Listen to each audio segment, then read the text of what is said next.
Sebetulnya kita melihat ya, perkembangan yang terjadi di tahun 2021 memang kita mestinya optimis akan menjadi lebih baik ya.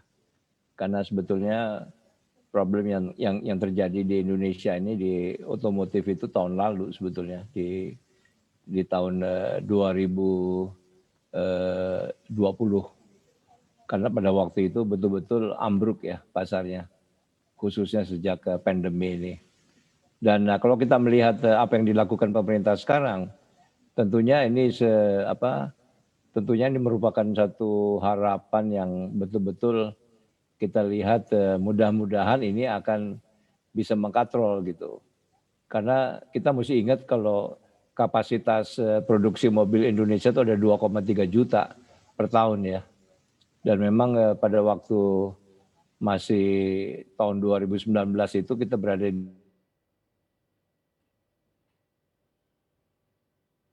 sebetulnya tahun ini sebetulnya tanpa ada misalnya stimulus atau bantuan pemerintah, kita harapkan paling enggak sih kita bisa tingkatkan paling enggak menjadi sekitar 700.000 gitu. Dan hopefully yang terjadi sekarang dengan adanya betul-betul reduction daripada pajak barang mewah, kita harapkan ini akan mengkatrol lagi gitu. Cuma problematiknya yang terjadi sekarang ini misalnya di produksi nih. Kalau saya catat produksi di bulan Mei, bulan lalu, ya mungkin juga karena ada istilahnya mungkin suasana lebaran dan lain sebagainya, produksi mobil itu turun tuh. April itu 93.000, lalu turun bulan Mei itu menjadi 63.000. Padahal itu kan persis di tengah-tengah kita bisa siap dengan stok barang untuk kita bisa supply ke pasar. Karena Ya, kemudahan pemerintah itu kan dimulai bulan Maret kan, yang 100% itu Maret, April, Mei. Tapi Mei-nya itu nggak ada barang. Jadi ya. this is also another problem gitu. Kami sendiri di Suzuki juga semuanya orang waiting list for XL7 gitu. Jadi ya memang ini terjadi, memang produksinya itu drop hampir 30% lebih tuh dibandingkan sama bulan April di bulan Mei. Pak, Ya tapi mungkin kalau itu jadi Anda lihat juga dengan dropnya produksi hampir dengan 30%, tapi permintaan sangat meningkat yang membuat juga harus ada inden yang cukup lama begitu bagi para konsumen yang ingin membeli mobil. Karena kita ketahui dengan adanya PPNBM DTP yang ditanggung pemerintah 100% ini tentunya bisa meningkatkan penjualan mobil begitu baik di retail dan juga wholesale.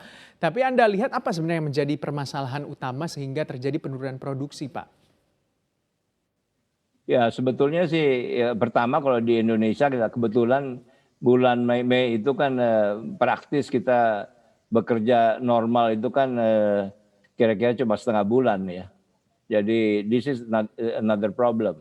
Nah di sisi lain ini memang sekarang di produksi mobil itu ada masalah kekurangan komponen part yang sangat krusial yang kita semuanya sedunia ini masih harus mengimpor dari negara produsennya.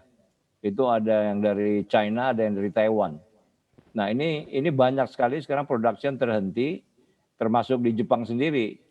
Itu karena problematiknya supply daripada ini chips ini untuk mobil-mobil yang khususnya automatic transmission ya, itu menjadi kendala besar. Jadi banyak sekarang ini produksi terhenti karena kita nggak punya komponen itu yang kita butuhkan. Nah ini hopefully 2-3 bulan ini akan bisa kembali normal.